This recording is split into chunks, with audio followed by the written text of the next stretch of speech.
Hello mga kalingap, sa mapagpalang araw. Andito kami ngayon sa Gimagaan mga kalingap. Barangay Gimagaan, lungsod ng Donsol. Pupuntahan lang namin si Kuya Robert mga kalingap.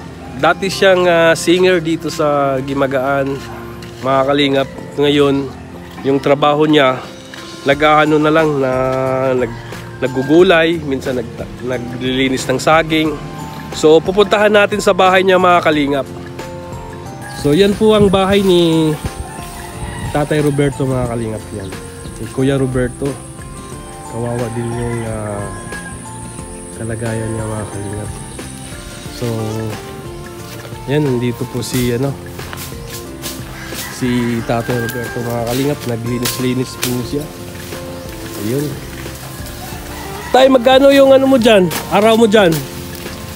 Wala na pong bayad dito sa paglilinis? Paglilinis ko.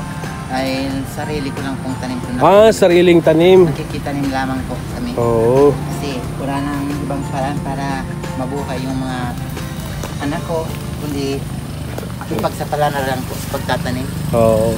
Dati kasi tayo nakita kita doon sa sa malapit sa basketball court papunta kina Banisa. Ang daming gulay. Pinakyaw nga namin yun eh. Oo. Tapos ngayon yung talong mo wala na? Wala na po. Dahil ginawang pastulan po ng mga baga kalabaw. Wala na talaga yung mo. Wala na po. Inapakan na ng mga kalabaw. Mahirap po talaga kumita ng pera sa panahon po. Oo, mahirap talaga. Kaya kailangan madiskarte ka. Kanina ka pa naglilinis dito, Tay? Opo. Kuya Robert? Kanina ka po. Oo. Kailangan talaga linisan para maganda yung tubo ng saging, no? Oo. Medyo marami din yung sagingan mo dito. Mayroon ng bunga, yung nababapuro. Oo. Kaya lang po, minsan, madali mo nang harvestin, inuunahan ka pa ng iba kasi yung iba mahilig lang tumingin ang hindi nila pag-aari, tanim. Oo. Kung kailan mo harvestin, wala na. Inunahan ka na? Inunahan po. Ganon din sa amin. Dito po sa tabi dyan, sa may seawall po, marami din akong tanim. Dito sa seawall? Opo, dito sa kabing. Diyan mga kalingap, may tanim din dyan sa malapit sa seawall. Tapos po dito sa kabilang ito. So kumikita ka na din naman dito sa saging mo? Oo. Ngayon pa lang, bago lang po nagugosi yung tanim ko pong saging. Kasi kabago-bago lang po yung tanim. Pansamantala pong nagtatanim kami ng gulay doon. Ang pinakapahinga ko po, nagtatanim ng saging. Para naman po mayroon ka kung kasunod na ma-harvest kung sakali. Wala na yung tanim namin na gulay. Oo, sayang yun eh. Dati mga kalingap, nakita ko rin to si tatay na dito sa bahay niya. Nagulat ako na napakaliit ng bahay ni tatay. Kaya yun, na-interview ko siya.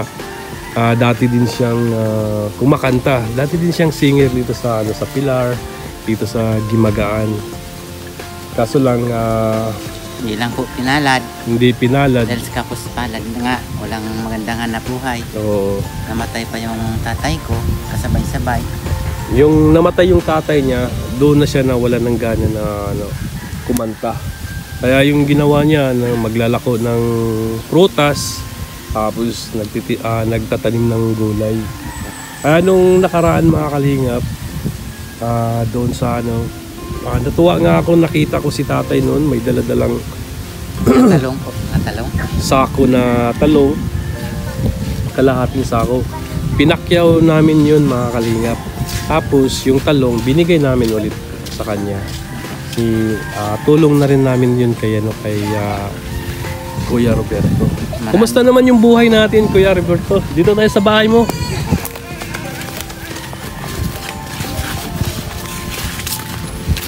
Dito tayo, Kuya. Ayan mga kalingap yung bahay niya. Sana mga kalingap, kung sino man yung may gininto ang puso na matulungan po. Nakupra kasi dito, sir. Hindi ko pa nalilinis yung ano. Oh, yan yung bahay niya mga kalingap. Talaga kawawa din to si yun mga kalingap. Kawawa din. Hindi ko pa na paayos kasi wala pong pinagkakakitaan. Oo nga. Walang pera. Eh talagang kahit anong kilos po. So yung Talagang hindi po talaga na obra, walang magandang pagkakakitaan. Yung ginagawa ko pong panganap buhay, yung sidecar ko po. Oo. Hindi ko naman po mabilihan, gawa ng makakita ng kaunti po. Hindi pa naayos yun? Hindi pa po. Ano sira nun? Yung 3 gulong po, wala nang mga bearing. Ah, bearing lang ang problema. Gusto ko po sana mapalitan yun ng ano, yung gulong na pang ano, motor. Yung hindi naman siya kalakihan, yung kasya lang sana doon sa ano. Magkano Sa naman ito. yun? Ang ano nun? Di pa po ako nagkakambaser nung mga magagamit dun sa sidecar ko. Kasi wala naman po ako pangbili, kaya hindi po ako gumagalaw na ano, magkambas po noon. Kasi wala po akong pangbili. Kaya po, kahit ano na lang, nangunguha po ng mga talbos at kangkong. Oo, dito mga Para kalingap. mapagdugtong-dugtong po yung mga Ano, binibinta mo rin yung... sa bayan po. Dinadala ko sa bayan. Minsan po, nilalako ko sa kabilang baryo. Oo. Minsan po, dito lang sa bayan namin. Oo. Sipag naman ito na Robert.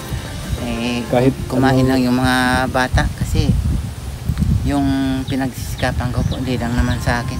Sa mga anak ko, maliliit. Gusto ko pong mapagtapos din sila kasi yung mga anak kong malalaki na, hindi ko po napagtapos ng pag-aaral gawa ng kakapusan sa buhay. Wala naman po yung pamilya ko. Wala naman ibang matakbuhan, kundi dito po sa 10 kong daliri. Yun na lang po ang inaasahan ko na makakatulong sa amin. Pagsikap talaga, kailangan kumayod po ng maayos na walang na-agrab yung tao. Kasi yun po ang alam ko na mas makakabuti sa pamilya ko. Ipakita ko sa mga anak ko na kahit kami mahirap, iginagapan ko talaga yung hanap buhay namin para sa kanila. Kumain lang kami ng 3 beses sa isang araw. Sabay na rin po panalangin sa Diyos na gabayan kami, ang buong pamilya ko, na bigyan kami ng physical na kalakasan sa katawan. Hindi mawala yung pag-asa na tumawag sa Diyos. Kasi siya lang po ang may kapangyarihan unang-una sa buhay natin. Siyempre po, pag nandiyan kita sa Kanya, sa Diyos, eh, malapit din sa atin ang Panginoon Diyos na tulungan tayo kung ano man yung kailangan natin itawag sa Kanya. Kasi tao lang tayo na handang tumulong, o sabi nga ng narinig ko, mas masarap daw tumulong kaysa ikaw ang tulungan. Pero ako naman po, wala naman maitulong sa kapwa ko. Sa sarili ko nga, di ko nga kayang expect na sa pang-araw-araw makuha ko yung pangangailangan ng mga anak ko sa pagkain namin. Eh, sinasamahan ko na lang po ng dasal na sabi ko, Diyos ko, sana bukas makakuha ulit kami ng pangsaing. Kasi minsan po, nasa lubong kami ng mga lalaw sa Panangkilon po. Minsan po, may mababait naman na tao na nagbibigay ng libreng isda. Minsan naman po, may dinadala ko ng mga kagaya po ng kamuting kahoy, kamuting baging. Pinagpapalit ko po ng isda sa kanila. Okay, binibigay ko rin sa kanila ng libre. Sineshare ko din po sa kanila yung mga biyaya ng Panginoon Diyos sa amin, kung ano man po yung mayroon kami. Para naman, kahit po ako mahirap, mayroon naman sa kanila nababahagi kahit paano. Tapos di po kami pagpagawa nga ng maayos na bahay. Eh, kahit po sa katulad ko po, siguro po kung hindi magkaroon ng magandang trabaho, hindi po magkakaroon ng magandang pagkakakitaan. Anak mo tayo? Anak po namin, 3 po yan na maliliit pa. Anak ni Tatay Roberto mga kalingap. Nakatulong na din po sila sa amin paglalako ng mga Kawawa din kasi mga kalingap. Tingnan niyo yung bahay mga kalingap. Walang kwarto. Wala silang lutuan dito. Doon siguro sa kabila sila nagsasaing. Dito po sa kabilang kubo-kubo po. Sa kabilang kubo-kubo sila Tinutuluan nagsasaing. nga po yung ano, Ay, sira na kung talaga. gusto mo share. Ito, videohan mo rin yung bahay ko doon sa kabila. Kaya Kasi hindi po kami magkasya doon. Naggawa din ako. Pinanghingi ko lang din po ito. kubo-kubo din. Kubo-kubo rin to. Doon tayo sa kamera. Tingnan mo yung bahay. Pakita mo sa...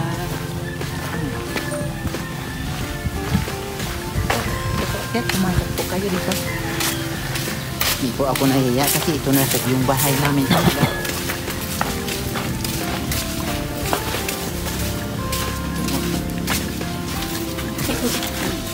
Ito po yung bahay ko. Munting bahay namin. Grabe din. Ang anak ko po. Yan po. Ayan mga kalingap. Utas-utas na po. Yung iba po, dingdingan ko na lang po ng karton para hindi lang po kayo matuluan. Kung matutulog yung mga bata. Sobrang kawawa din talaga yung ano niya na. Itong gabi tayo ano nyo yan? Panggulay po Gulay yan. namin. Oh, masarap Opo. yan sa ano. Sinsya na Binataan. po. Sinsya na po talaga sa Okay lang. bahay namin. Okay lang yun. Apo. Oo. Kasi mahirap po magkunyari na mayroon tayo na ito lang talaga ang biniyaya ng Panginoon sa akin na bahay. Yung hindi lang kayo matuluan at mayroong nasisilungan. Hindi ko nga mapagpaayos kasi wala po talaga. Pero papasalamat ako sa Panginoon na binigyan kami ng lakas ng buong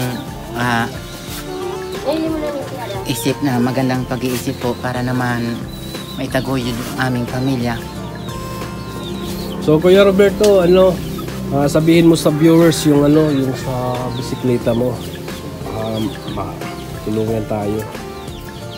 Para po sa mga viewers ni Kuya Val Santos, Kalingap Victor. Ay, Kalingap Victor po. Oo. Kalingap Victor, sorry po. Nanawagan po ako na baka sakali may magandang puso kayo na handang tumulong sa mga katulad ko. Inihiling ko lang po sa inyo mga viewers na mapagawa ko yung panghanap buhay kong sidecar para naman po tuloy-tuloy po yung pag-angkat ko ng mga paninda para sa mga anak ko kasi wala po akong trabaho na maayos, patik-patik lang po. Pagka minsan po nag-aangkat po ako ng mga gulay, saging, kung ano po yung pwede kong pagkakitaan kahit kakapirangot. Kapag na pagdugtong-dugtong naman po, nakakabili naman ng pagkain yung mga anak ko. Tapos po So yun mga kalingap, sana mas matulungan din natin si Tatay Roberto, si Kuya Roberto na mabilhan po ng bearing yung sidecar niya mga kalingap. Sana matulungan din natin si Kuya Roberto. At sa mga gininto ang puso dyan, kung sino man yung gustong tumulong, mag-send lang po kayo ng message sa Facebook page ko, Kalingap Victor. At para sa sunod kong pagbabalik dito, maabot po natin ni Kuya Roberto yung binibigay nyo na tulong. Bro? Yung grocery, saka yung bigas.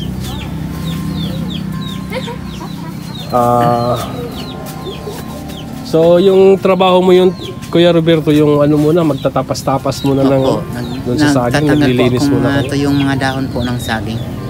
Para naman po maayos ko yung tinatanim-taniman namin ng mga gulay. Dito tayo Kuya, madilim. Ayan, dyan lang. Ayan. Sige Kuya. Ayun Kuya, may kami, may bigas at grocery. Ayan. Ayan, may kape dyan, may sardinas, noodles, at ayun tayo, anong masasabi mo sa sponsor natin kay Tita Elise at kay Ma'am Canada?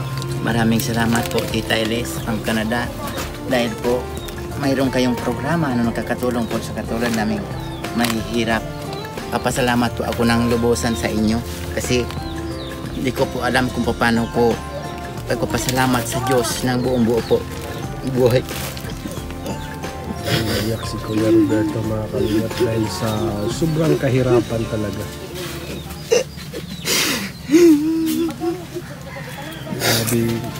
Ang hirap din kasi mga kalingap. Ginawa niya lahat para ma-survive yung family niya. Kaya yan po. Kaya nung nakaraan talagang, nung pinakyaw ko yung talong niya mga kalingap, umiyak din siya mga kalingap. Maraming salamat po sa inyo.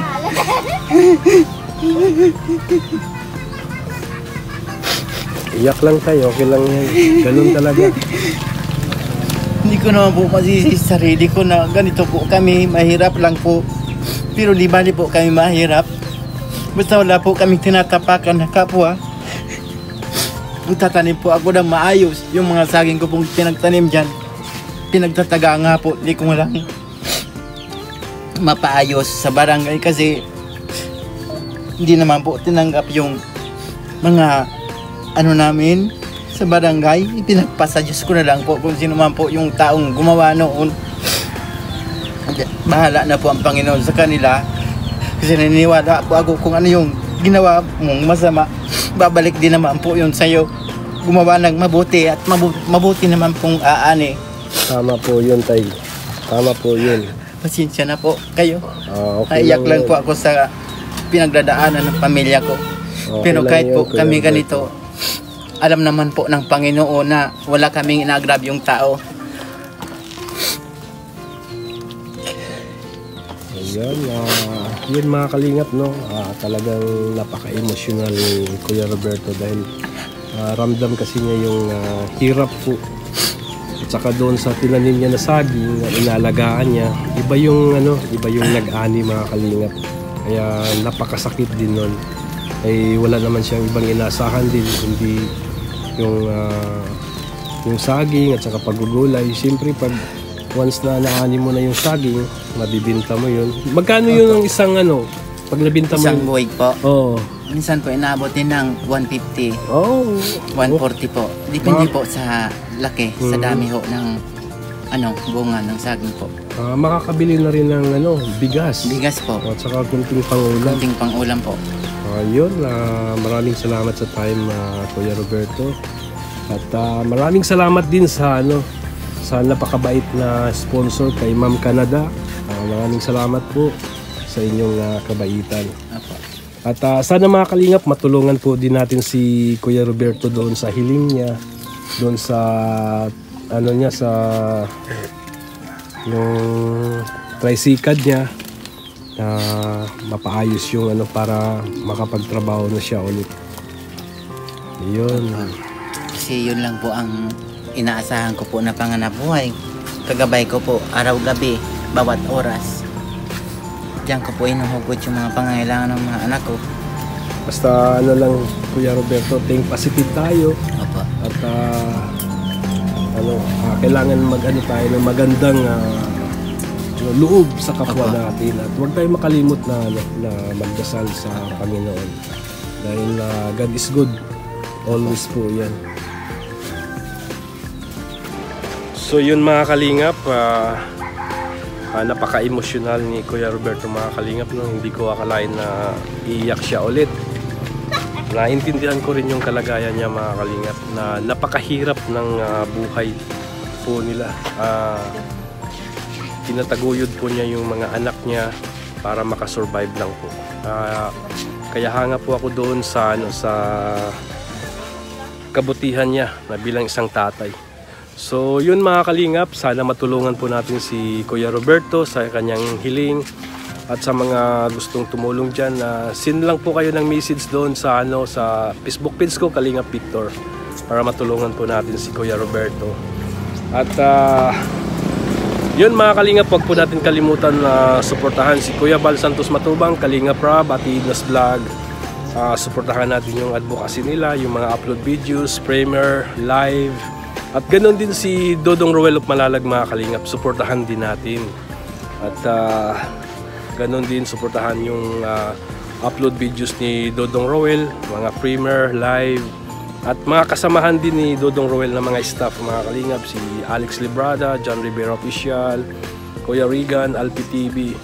Siyempre ang inyong host na si Kalingap Victor, suportahan din ninyo mga kalingap. At maraming salamat kay Tita Ilis, kay Ma'am Canada, sa kanyang binigay na biyaya para naibigay ko rin kay Kuya Roberto. Maraming salamat po sa inyo. At siyempre sa supporters ng Kalingap, At maraming salamat po. Mag-ingat kayo palagi. God bless. No hate, spread love lang tayo. Ayan. Peace.